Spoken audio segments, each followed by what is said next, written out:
अस्सलाम वालेकुम, welcome back to my YouTube channel.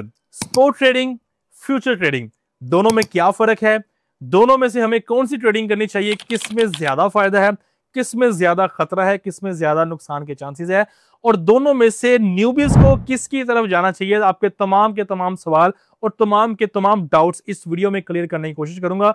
और इस वीडियो को कंप्लीट देखने के बाद आपको स्पोर्ट एंड फ्यूचर के दरमियान जो मेजर डिफरेंसेस हैं वो सारी चीजें आपकी क्लियर हो जाएंगी। तो मेक श्योर कीजिएगा कि वीडियो को आपने एंड तक लाजमी देखना है। लेकिन वीडियो स्टार्ट करने से पहले अगर आप इस चैनल पे नए हैं और चैनल को अभी तक अगर आपने सब्सक्राइब नहीं किया तो जल्दी से चैनल को सब्सक्राइब कर लें, बेल नोटिफिकेशन को ऑन कर लें ताकि इस तरह की इंटरेस्टिंग एंड इंफॉर्मेटिव वीडियोस आप तक बआसानी पहुंचती रहें।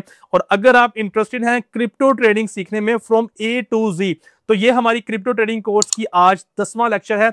और इससे पहले की वीडियोस अगर आपने अभी तक नहीं देखी तो आई सजेस्ट यू कि आप इस वीडियो को यहीं पे पॉज करें, बैकएंड में जाके इस प्लेलिस्ट में जाएं और तरतीब से इन वीडियोस को देखना शुरू कर दें।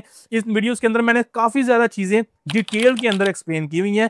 तो आप अगर मेरे साथ मिलकर क्रिप्टो ट्रेडिंग सीखना चाहते हैं तो इंशाल्लाह मैं आपको इस बात की गारंटी देता हूं और मैंने अपनी कम्युनिटी से वादा भी किया है कि अगर आप चिट्टे अनपढ़ हैं, आपको ट्रेडिंग का टी भी नहीं आता, तो इंशाल्लाह आपका ये सफर मेरे साथ आपका ना तो टाइम वेस्ट करेगा और इंशाल्लाह आपके नॉलेज में भी इजाफा करेगा। तो अभी आते हैं बैक टॉपिक की तरफ। तो सबसे पहले हम डिस्कस करते हैं स्पोर्ट ट्रेडिंग को। स्पोर्ट ट्रेडिंग सिंपल अल्फाज में ये है, सस्ते दामों में कोई चीज को खरीदो, महंगे दामों में बेच दो। सिंपल ये स्पोर्ट ट्रेडिंग है। एग्जाम्पल के तौर पे आप कोई प्लॉट बाय करते हैं, कोई घर बाय करते हैं, कोई गाड़ी बाय करते हैं, सस्ते दामों उसको खरीदते हैं और 1 महीने के बाद, 2 महीने के बाद, 6 महीने के बाद, 1 साल के बाद जब उसका रेट ज्यादा हो जाता है आप उसको बेच देते हैं और उसका जो भी प्रॉफिट होता है वो आपके पास आ जाता है। सेम इस तरह फॉर एग्जांपल आपके पास कोई प्रोडक्ट है, आपने इस प्रोडक्ट को सेल लिया, जो है वो बाय कर लिया। अब इस प्रोडक्ट की जो प्राइस है फॉर एग्जांपल वो है $100। $100 में आपने इसको बाय कर लिया। ये कोई भी क्रिप्टो एक्सचेंज का पेयर एग्जांपल ले लेते हैं कि आपने वो पेयर $100 में बाय कर लिया। अब वो पेयर, ये प्रोडक्ट, ये एसेट आपके पास है। अब इसकी जो प्राइस है वो ऊपर जाने की बजाय नीचे आ गई। ये इसकी प्राइस आ गई $80 पे, $70 पे, $50 पे। इसका मतलब यह है कि आपका ये जो एसेट है इसकी वैल्यू कम हो गई है, लेकिन एसेट आपके पास मौजूद है। इस एसेट में आपको प्रॉफिट या नुकसान तभी होगा जब आप इस एसेट को सेल कर देंगे। अगर तो उसकी प्राइस नीचे आ गई है और अगर आपके पास पेशेंस है, आपको कोई टेंशन नहीं है उन पैसों को दोबारा लेने की कि आपकी किचन मनी का मसला बन गया या आपने कहीं से उधार लिए हुए थे, अगर आपको इस तरह कोई टेंशन नहीं है तो आप इस प्रोडक्ट को आराम से अपने पास रखेंगे। महीने बाद, 2 महीने बाद, 6 महीने बाद, साल बाद जैसे इसकी प्राइस बढ़ेगी आप इसको बेच देंगे, तब आपको प्रॉफिट या नुकसान होगा। सिंपल अल्फाज में ये कि स्पोर्ट ट्रेडिंग में आपको हमेशा प्रॉफिट या नुकसान तभी होगा जब आप कोई भी पेयर जो आपने बाय किया हुआ है आप उसको बेच देंगे। एंड आई होप कि आपको स्पोर्ट ट्रेडिंग के हवाले से ये सारी चीजें क्लियर हो गई होंगी। बाकी इसके बारे में जो एनालिसिस है, व्हाटएवर जो भी चीजें आगे जाके इंशाल्लाह आपको बहुत मजा आने वाला। तो आपने जो है वो भाई के साथ कनेक्टेड रहना है। तो इंशाल्लाह #इंजीनियर के साथ आपका ये सफर इंशाल्लाह आपको मायूस नहीं करेगा। तो अभी आते हैं फ्यूचर्स ट्रेडिंग की तरफ।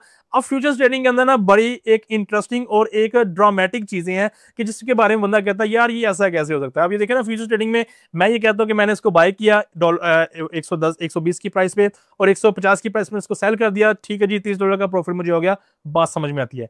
लेकिन जब एक चीज मेरे पास है ही नहीं है, मैं उसको सेल कर रहा हूं, सेल करने के बाद मैं उसको बाय कर रहा हूं, तो फिर मुझे प्रॉफिट कैसे हो रहा है ये चीज समझना बहुत जरूरी है। तो फॉर एग्जांपल अब फ्यूचर्स ट्रेडिंग में होता यह है कि बेसिकली बाय या सेल डायरेक्ट हम खुद नहीं कर रहे होते, हमारे साथ इन्वॉल्व होती है एक्सचेंज या वो ब्रोकर होता है जो हम पे रिलाई कर रहा होता है, जो हम पे ट्रस्ट कर रहा होता है। अब होता यह कि मैं फ्यूचर्स ट्रेड करता हूं और मैं एक्सचेंज के पास जाता हूं, मैं उसे कहता हूं कि भाई बोया का ये पेयर है, मेरे कहने पे इसको $120 की प्राइस पे तुम बाय कर लो। अब वो एक्सचेंज क्या करता है कि वो बाय कर देता है। अब इसकी प्राइस मेरे एनालिसिस के मुताबिक 1 दिन के बाद, 2 दिन के बाद या महीने बाद चली जाती है 150 की प्राइस पे। तो मैं एक्सचेंज से कहता हूं कि भाई मेरे कहने पे तुम इसको कर दो सेल। अब वो एक्सचेंज क्या करेगा, सेल कर देगा। तो 120 और 150 के दरमियान जो भी डिफरेंस होगा उसका जो प्रॉफिट होगा वो मेरे अकाउंट में आ जाएगा। और लॉजिकली ये बात समझ भी आती है, लेकिन इसके अगेंस्ट यहां पे एक और चीज है जो कि लॉजिकली समझ नहीं आती कि ऐसा होता क्यों है कि एक चीज मेरे पास है ही नहीं है तो मैं इसको सेल कैसे कर रहा हूं। होता यह है कि मैं एक्सचेंज से कहता हूं कि भाई एक्सचेंज ये बोया का पेयर है, मेरे कहने पे तुम इसको 120 की प्राइस पे बेच दो। अब एक्सचेंज क्या करता है कि मेरे कहने पे इसको बेच देता है और मेरे एनालिसिस के मुताबिक इसकी प्राइस ने नीचे आना होता है और इसकी प्राइस नीचे आती भी है। इसकी प्राइस 90 पे आ जाती है, इसकी प्राइस 80 पे आ जाती है और मैं फिर एक्सचेंज से कहता हूं ठक ठक ठक एक्सचेंज भैया मैंने आपको 120 की प्राइस पे बिकवाया था, अब मेरे कहने पे इसको तुम खरीद लो। 80 की प्राइस पे खरीद लो, तो एक्सचेंज क्या करता है कि मेरे कहने पे इसको महंगे दामों में पहले उसने बेचा और फिर इसको मैंने सस्ते दामों में जो है वो खरीद के उसको दे दिया, यानी कि 120 और 180 की प्राइस के दरमियान जो भी डिफरेंस होगा उसका जो है प्रॉफिट जो है वो मुझे मिल जाएगा। अब ये सारा सिनेरियो होता क्यों है, एक्सचेंज क्यों हमारे साथ इन्वॉल्व होती है, ये समझना बहुत जरूरी है।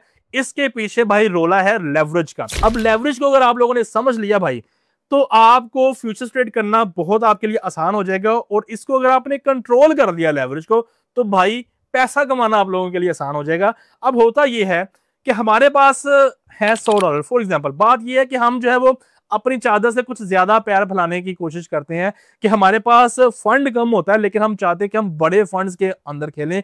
उसमें एक्सचेंज क्या करता है कि हमें थोड़ा सा ग्रीड देता है कि भाई मैं तुम्हारी बैकएंड पे हूं, मैं तुम्हें सपोर्ट करता हूं, तुम अपना एनालिसिस लेके आओ, तुम चीजें मुझे बोलो मैं खरीद लूंगा, मुझे तुम बोलो कि मैं बेच दूंगा, बस तुमने अपना स्ट्रॉन्ग एनालिसिस लेके आना, तुम्हारे पीछे पैसा लगाना मेरा काम है।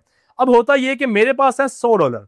अब उन $100 में से मैं चाहता हूं कि भाई मैं $1000 की ट्रेड करूं, लेकिन मैं अपना पूरे का पूरा $100 ना लगाऊं, मैं सिर्फ $10 लगाऊं और $10 लगा के मैं $1000 की ट्रेड करूं। अब मैथमेटिकली ऐसा तो पॉसिबल नहीं है कि मेरे पास तो $100 है और मैं ट्रेड $10 की करना चाह रहा हूं, तो मैं $1000 की ट्रेड कैसे करूंगा।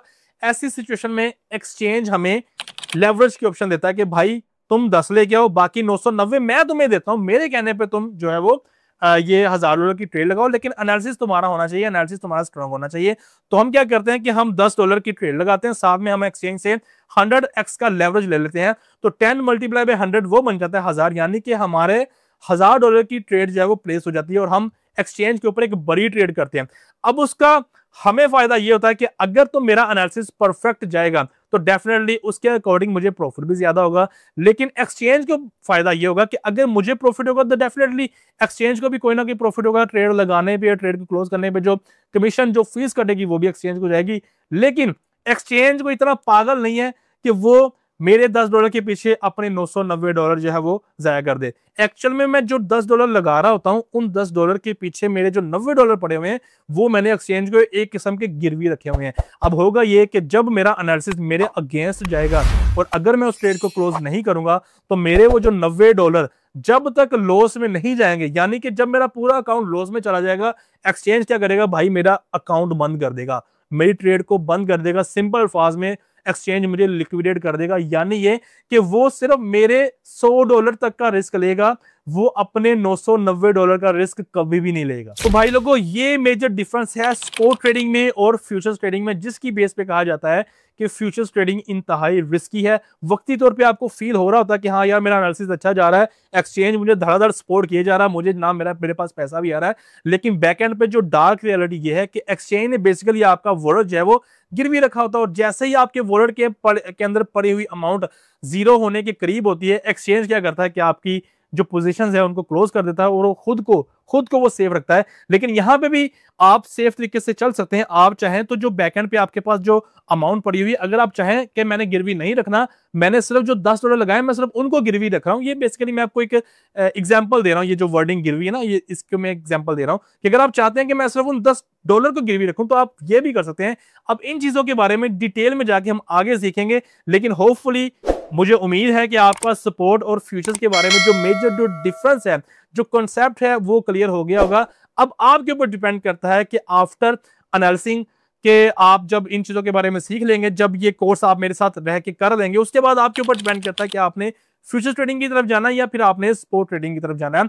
तो इस टॉपिक के हवाले से आपका कोई भी सवाल हो आप मुझसे पूछ सकते हैं, लेकिन वो सवाल आपने मुझ तक कैसे पहुंचाना है और उसका आंसर मैं आप तक कैसे पहुंचाऊंगा, उसके लिए आपने भाई इस वीडियो को देख लेना। इस वीडियो के अंदर मैंने डिटेल में बताया हुआ है। बाकी यार आप लोगों ने वीडियो एंड तक देख लिया, अभी तक आपने लाइक नहीं किया, बोल बोल के मेरा गला खुश्क हो गया है, तो जल्दी से वीडियो को लाइक कर दें, चैनल को भी सब्सक्राइब कर लें, बेल नोटिफिकेशन को भी ऑन कर लें, ताकि इस तरह की इंटरेस्टिंग एंड इन्फॉर्मेटिव वीडियोस आप तक बआसानी पहुंचती रहे। तो मिलते हैं नेक्स्ट वीडियो में, तब तक के लिए मुझे दुआ में याद रखिएगा। अल्लाह हाफिज।